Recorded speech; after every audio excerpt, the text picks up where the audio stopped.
Good evening, everyone. Andrea Bond Johnson here, and thank you for joining us this evening as we have a conversation about why this election is so critical. I am honored to have with me tonight.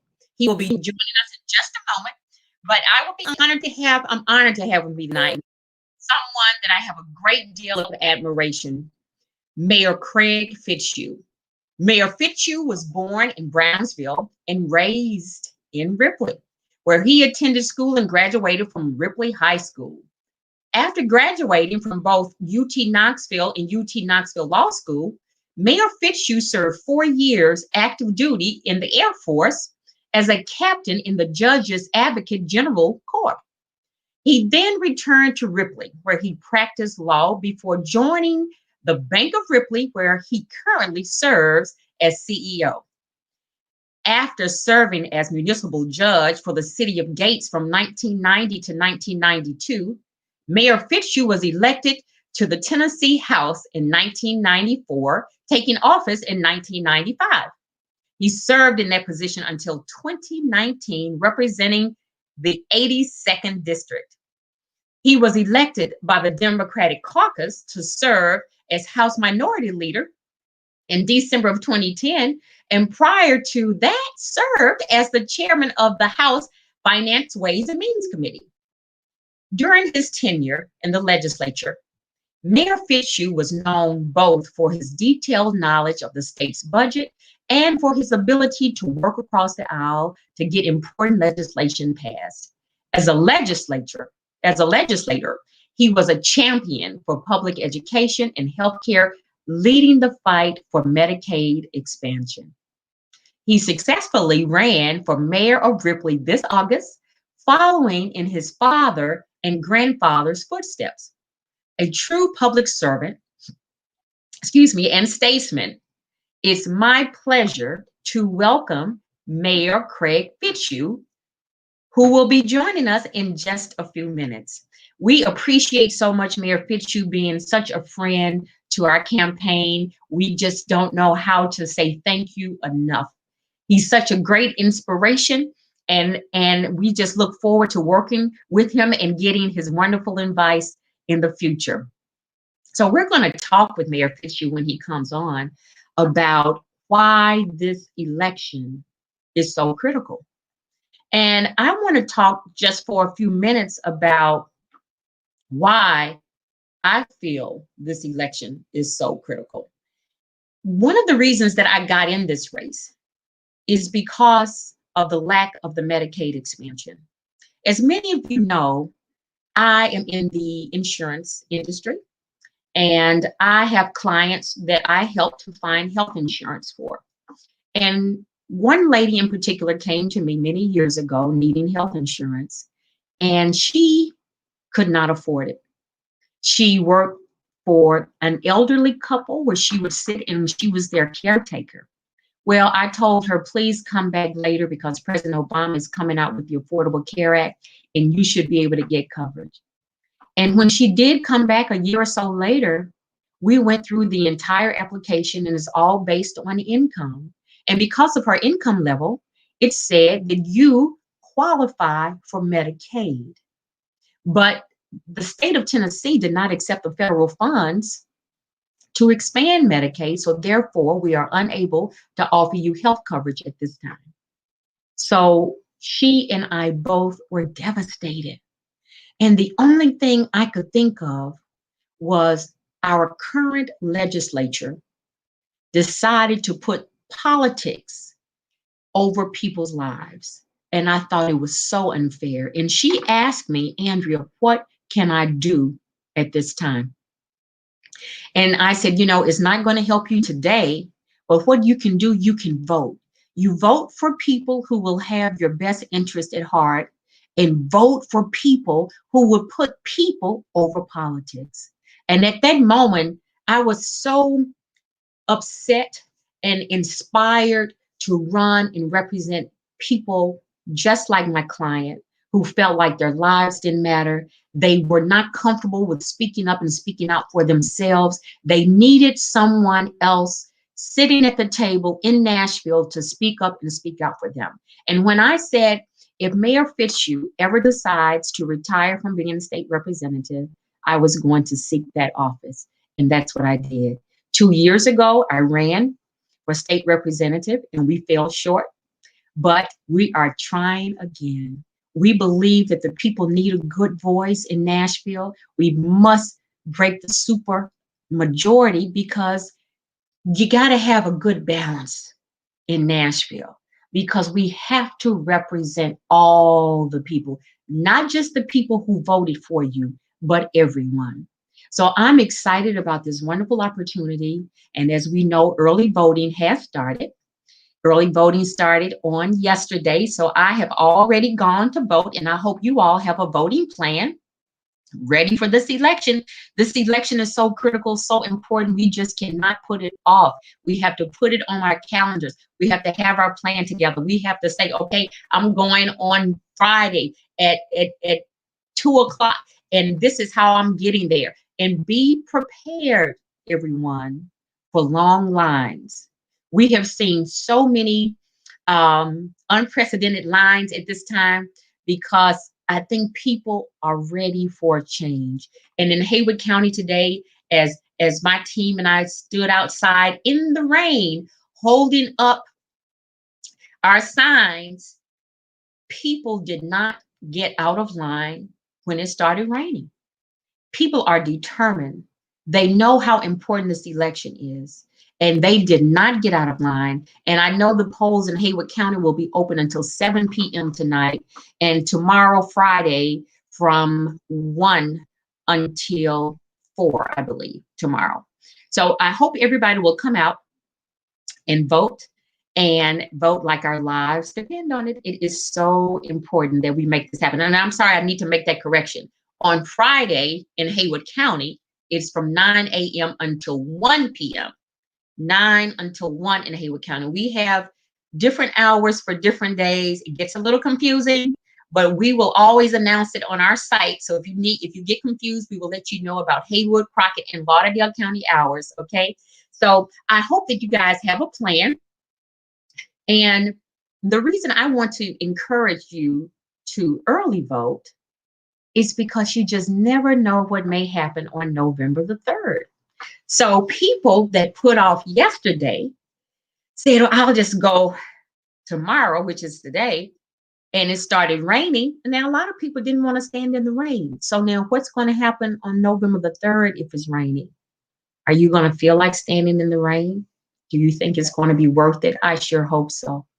This election talks about and will cover what people need as far as education, as far as healthcare, as far as the economy. We just have to make sure that our voices are being heard.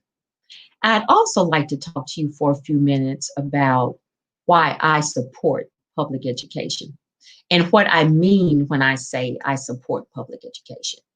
So I am absolutely against vouchers. Vouchers will take taxpayers' money and use it for private school tuition.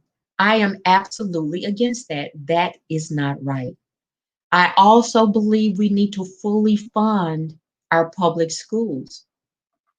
And when I say fully fund them, we need to make sure they have the resources needed to ensure the success of all of our children. And our teachers, oh my gosh, our teachers are our unsung heroes. We love our educators. Where would we be without our educators? They deserve higher wages. Now, my opponent and I ran on basically the same thing because he's a prior educator. And when he got to Nashville, although he campaigned on, he thought vouchers were not good for public schools. He would vote against vouchers. And they were also called ESAs. And he said, I would vote against that. But when he got to Nashville, he decided to go along with the party. He went along with Governor Lee and he voted for vouchers. Well, I will not do that. I give you my word. If I tell you that I am not going to vote for something, trust me, because my word is my bond. And it is too important that education is should be a top priority for every legislator in the state of Tennessee. And I'm making it a top priority with me if I become your state representative. Also, let's think about jobs. And we talk about the mega site coming. When is it going to be ready? We have all this land here. When are we going to have industry here at the mega site? And it is so important that we understand how we have to have it shovel ready. They have already told us, studies have been done. They have already said we need to make sure we continue to invest the money, to make sure that the land it has the necessary pipes so that any industry that decides to come, they will know that it is shovel ready and they are ready to go.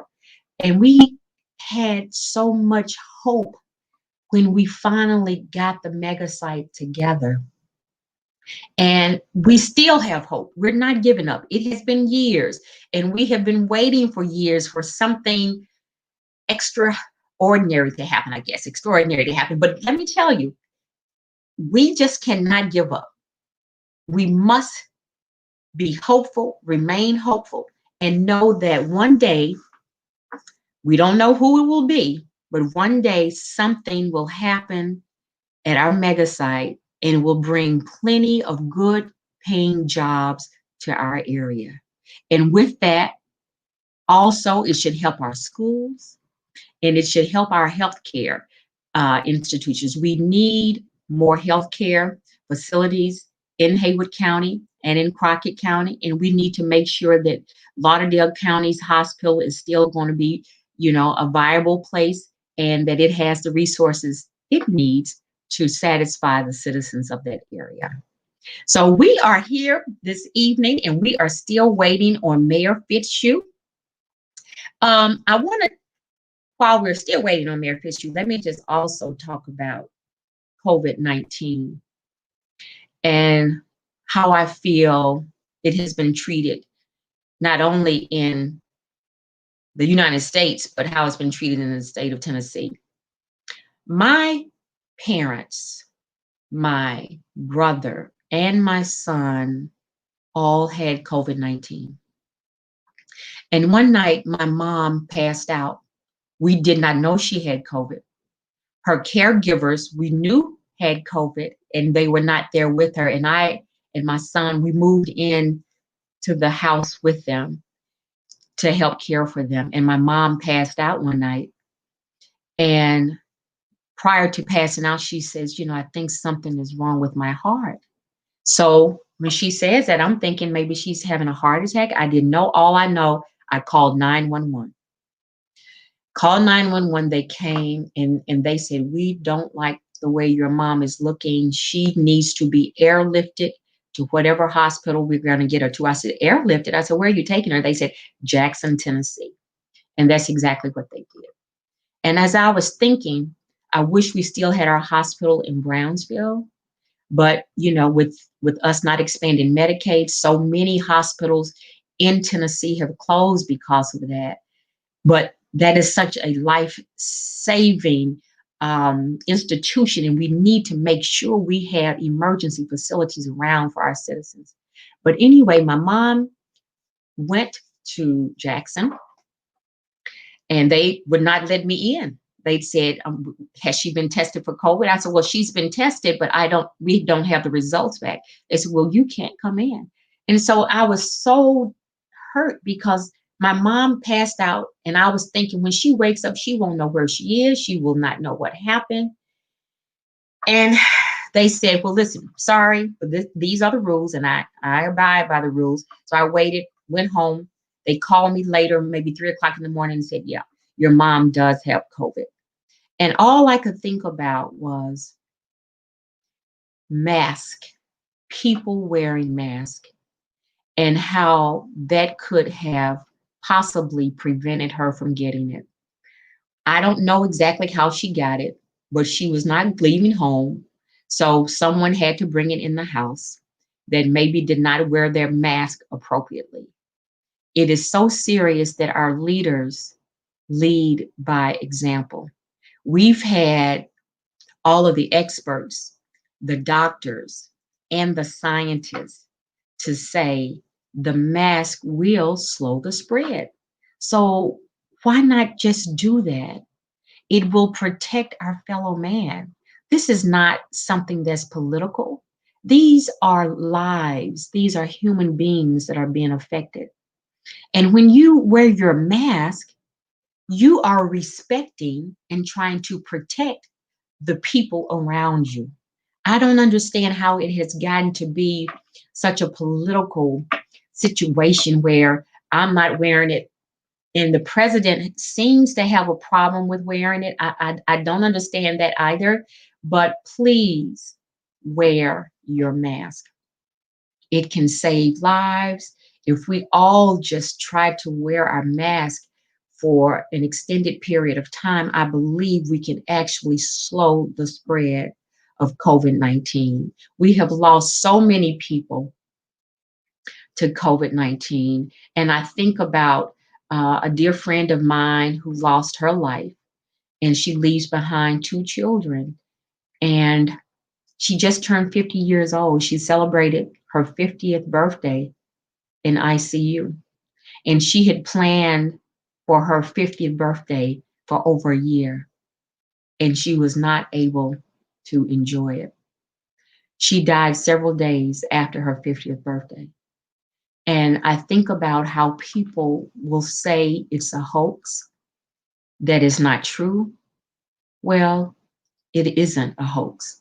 It's very true. It's very serious. And we all need to take it seriously.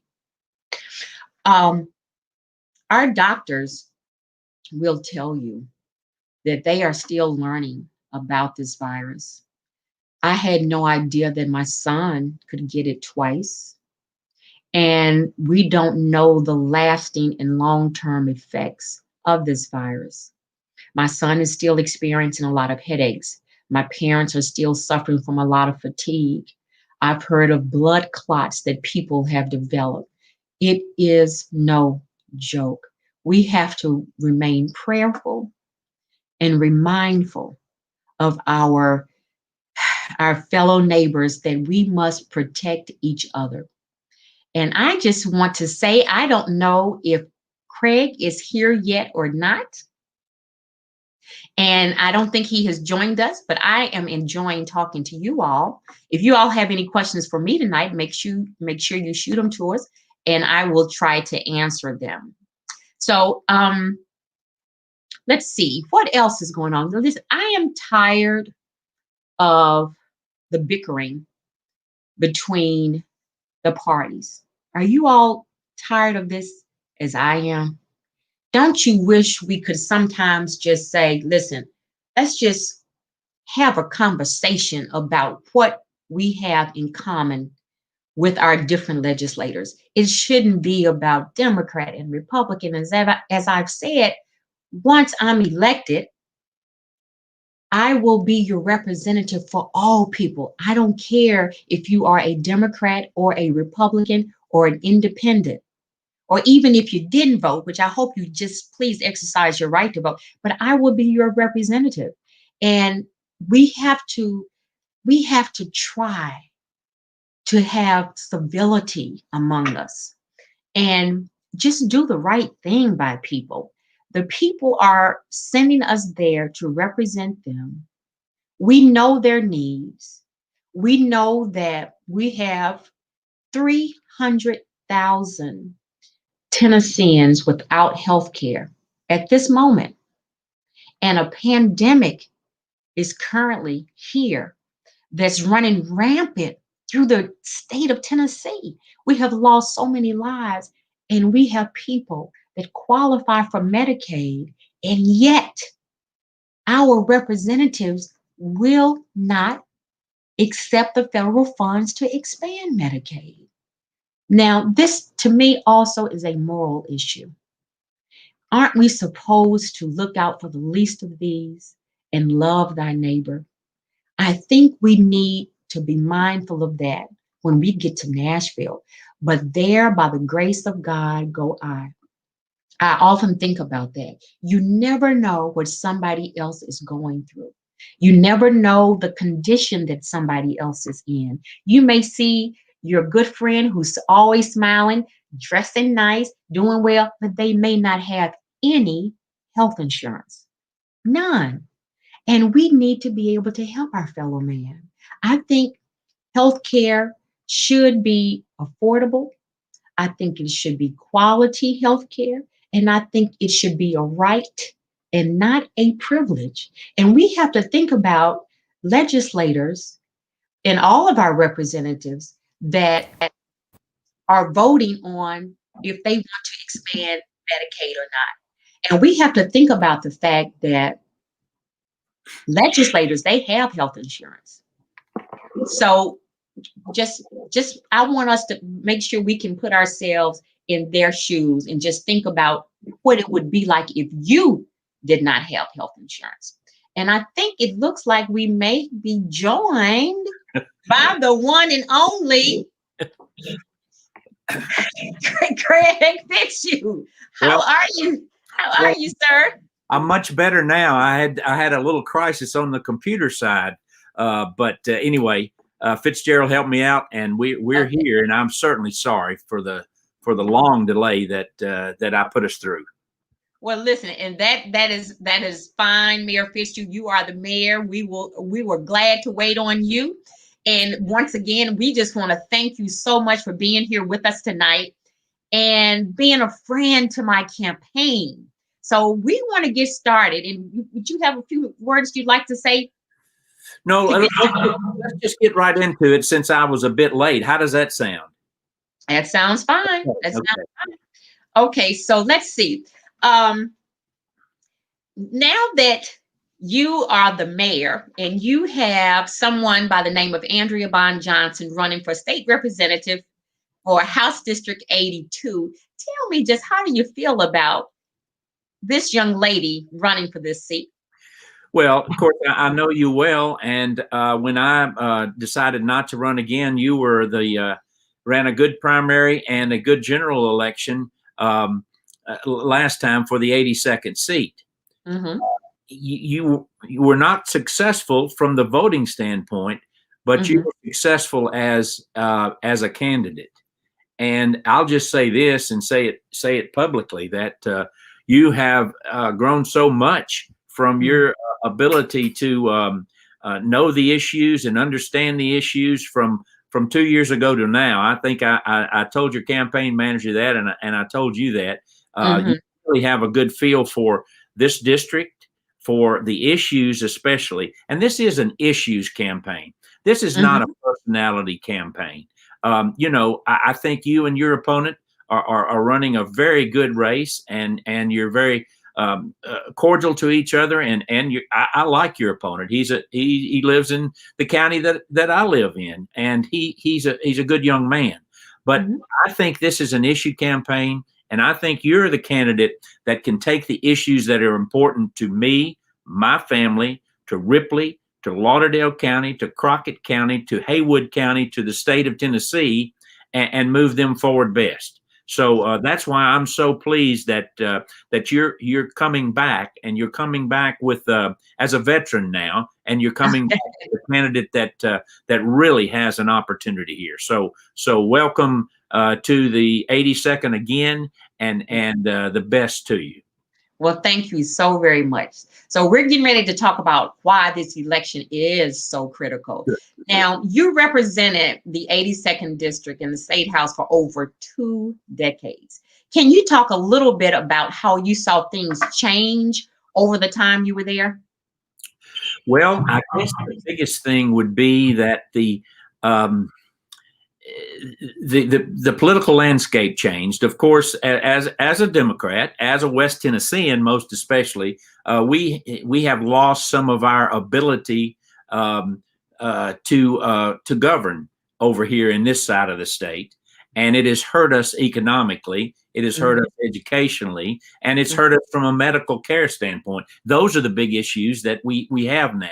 So we have to try to renew our ability to reach out to people with issues that matter, so that we can get away from probably the thing that I disliked most in the last few years was, although Republicans and Democrats, East, West, Middle, get along well, urban, rural, there was a lot more division. There was a lot more partisanism in the House. And that just, I think it has to do with when you have such a large majority on one side and a smaller minority on the other side, that they tend to get to two corners instead of closer to the middle, where we can talk about issues and have resolution of issues. So I guess that in a broad sense was the biggest disappointment that I saw in the time that I was there. Okay. So I discussed earlier, while we were waiting on you, one of the issues that led me to run is Medicaid expansion. So now, during your time in the legislature, you were one of the leading voices calling for expansion, including calling for passage of Governor Haslam's Insure Tennessee plan. Can you just tell us why that was such an important issue to you and what it was like to fight that fight? Well, I think it still is the most important issue we have, especially in rural areas and especially in the 82nd district. I think that's still number one. And that's the reason that I fought for it so hard, along with Governor Haslam and our caucus. And I have said that I believe that if that Medicaid expansion could get to the floor, it would pass, because I think there are enough on both sides of the aisle, as they say, to do that. And I commend Governor Haslam for doing that. I'm concerned about Governor Lee. I've talked to him about it. I've sent him reams of paper about Medicaid expansion and how it would help. I think he got some bad advice early on, frankly. And I think now that there are only 12 states that haven't done this, I think he can relook at that. I hope he does. And if he gets on board, it can happen. And the reason that it needs to happen is because, look, we have Medicaid for those that are disabled and can't work, but we have that big donut hole. We have that big void there where folks who are working people who either their employer does not have insurance for them or they cannot afford it. And that's what Medicaid expansion would do. Now, there are very few things free in this world, but from the state of Tennessee, from the federal government, this is about as free as you can get. We have turned down over $5 billion, well over that, by refusing to accept this. The politics are over. I ask folks who don't want to do that, I ask them why. Give me one good reason why, and I have yet to hear from anything other than some type of political type reason. There is no monetary, there is no medical, and there is no moral reason not to expand Medicaid. It is that important. As you well know, I don't know if you've talked about this, but I still called it Haywood Park Hospital. It's gone. And it hurt me when that happened. We could not keep that hospital open. But had we had Medicaid expansion, that hospital would still be here today. In Lauderdale County, we have our hospital that has been through a receivership, a bankruptcy, and just by the grace of God, and I truly mean that, it was meant to be. I think we're going to be able to save our hospital. And in Crockett County, okay, they're close to Madison County, closer than Haywood and Lauderdale are, for instance, but still, they have no facility there. They have no hospital there. Right. And they deserve, if not that hospital, at least the ability for Medicaid expansion to give their citizens more, the ability to pay for services where they can have more services at home. Because, and we've talked about this before, you know where you get your medical care in Haywood County? Out of the back of an ambulance. Exactly right. Those guys do a great job. Don't get me wrong. First responders do, but they are not hospitals. That's right. That's right. You are so right. And I've heard you mention it, and I have said it too, that our emergency room is in the back of an ambulance. That, And before you came on, I shared the story of my mom, when she passed out at home from COVID. We didn't know it was COVID at the time, but they came and they did a wonderful job with her. But it would have been so much easier if they were able to just take her 3 minutes away to Haywood Park Hospital. But exactly. they had to airlift her to Jackson. And so I'm hoping that we will, see some improvements in with our healthcare facilities, and we will be able to get them back because they are so needed. We Yeah. know they're needed. And we know hospitals are not like they used to be, big, large, 25, 50 bed That's hospitals in right. rural communities. Mhm. But there is a hospital model that will work for the 82nd. Okay. And, Medicaid expansion will give us the ability to pay for it. Mm. So that's what we have to work on when we get to our legislature. Now, I talked a few minutes ago about education and why I support public schools and fully funding our public schools, and our teachers need their raises, and how I'm against vouchers. So, can you talk a bit about the work you did on education during your time in the legislature and your thoughts on what needs to be done to ensure every Tennessee student has access to quality public school education? Well, if it's not the primary issue, and if healthcare is, at least at the moment, it's right behind it. Education is absolutely the key to everything. And I say it's not a quick fix, but it's the only fix. Mm-hmm, And mm-hmm. fixing takes funding. Fixing takes money to fix. And that is the main reason that I have a strong opposition to vouchers. Okay. We do not have the fiscal ability to take money from our public school system, give it to some type of private school system.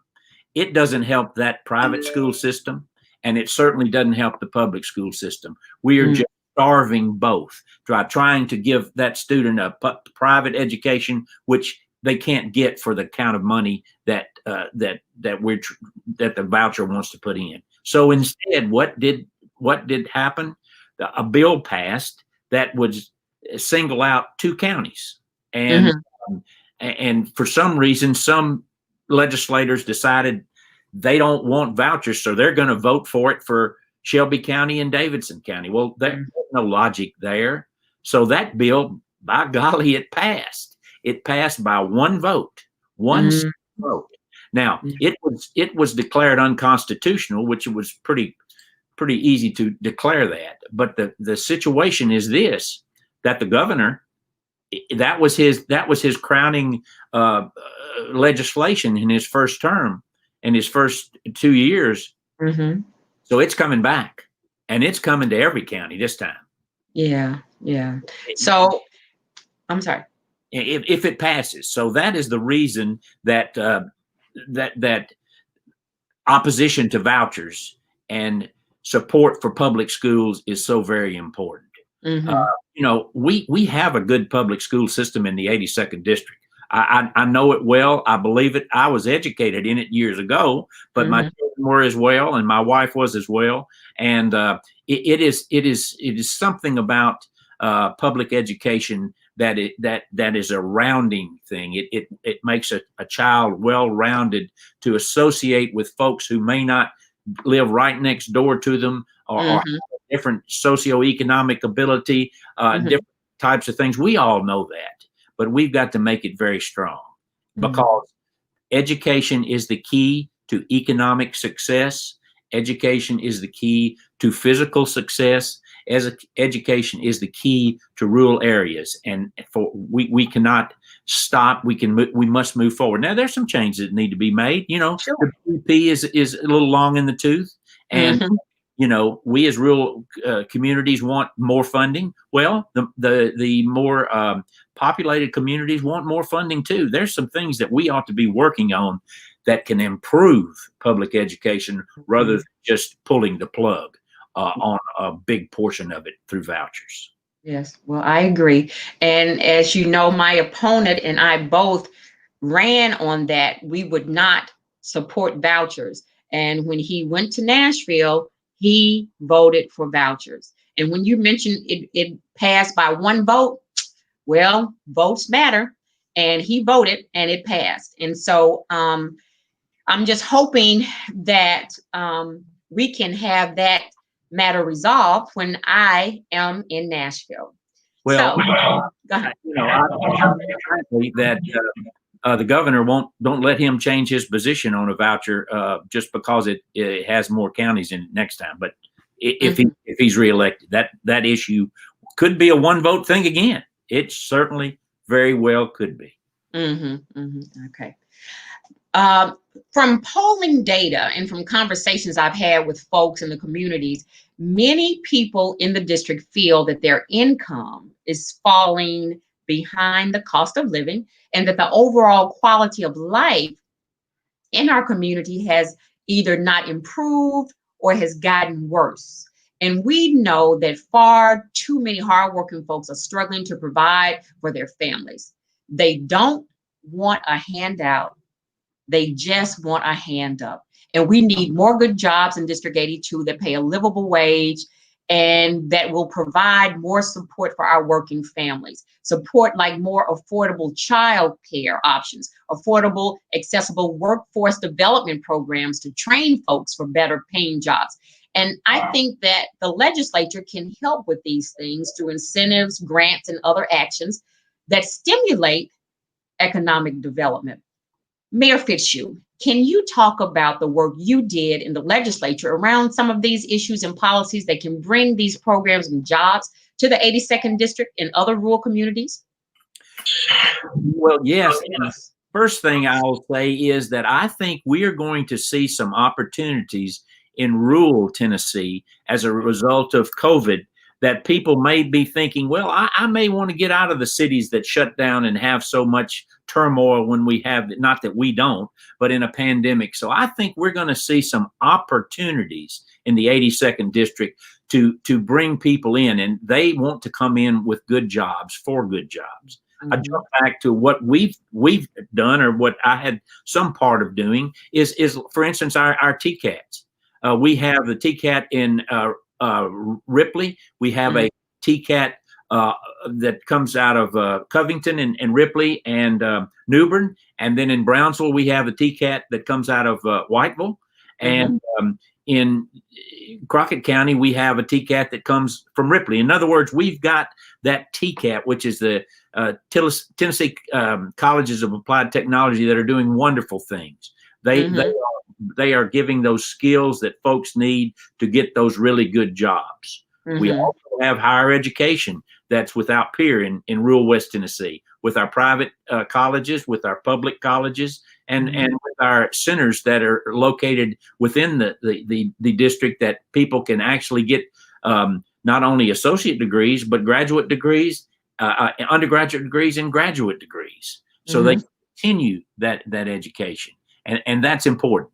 Funding is something that, fortunately, our budget in Tennessee is doing pretty good, even in this pandemic type situation. We're going to have the ability to share some of this revenue with the 82nd District, for instance, so that we can get job training, so that we can reach out to corporations and manufacturers and those that have a little different way of doing business. By that, I mean a more looking ahead through the new program that the TCAT has, for instance, for drones and agriculture and things like that, where we can move forward. So I really do think the future is really bright for our particular communities. We just have to have a representative that, on top of those issues, that has a good communication skills, so that she move those issues forward and help our district.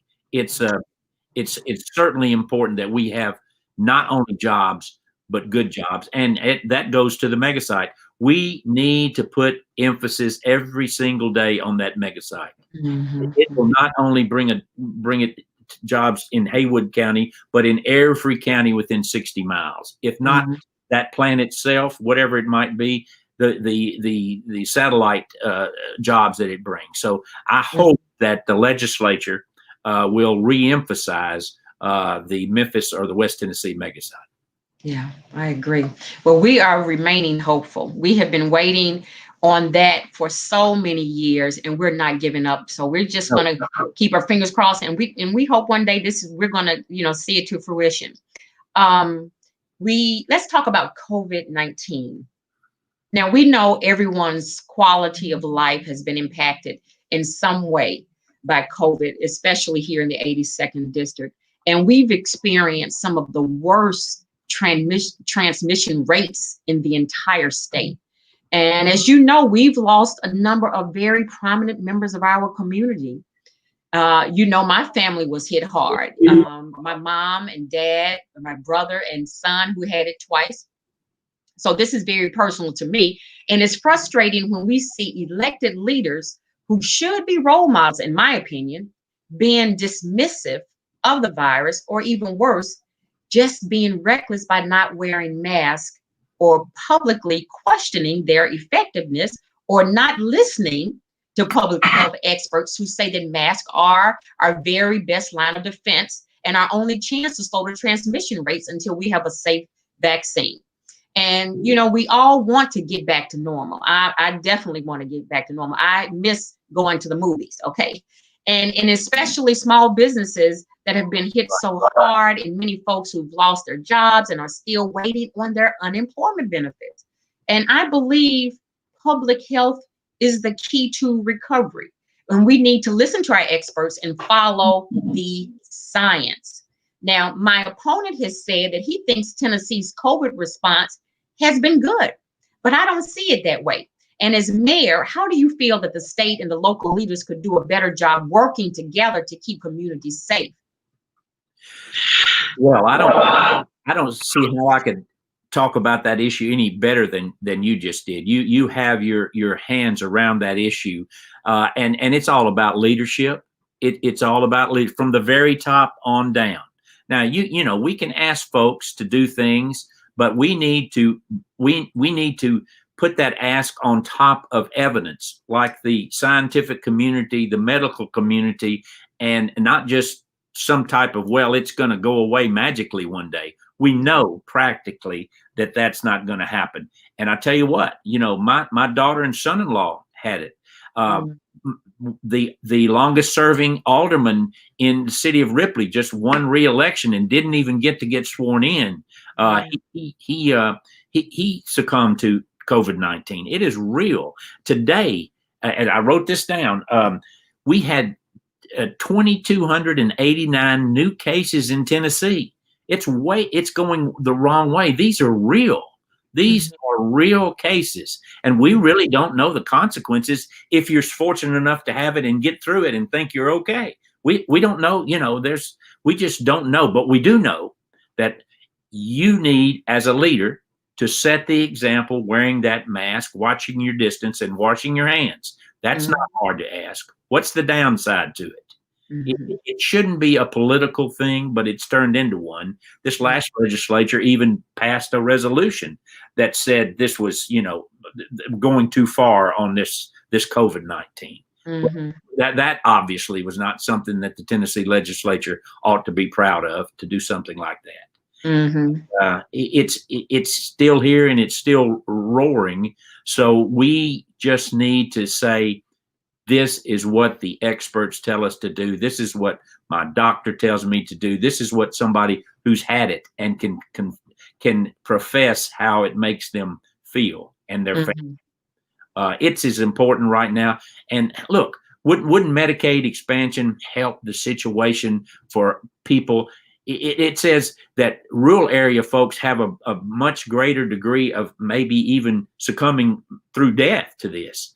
And I'm thinking now, here I go just thinking it, but some of it is because we don't have the facilities to take care of people and when those facilities get crowded, you can't get in a Memphis hospital or a Jackson hospital or a Nashville hospital. So the Medicaid expansion could do so much more for not only COVID, but what may come next, COVID-20 or something like that. It's a serious thing, and legislators ought to take it serious.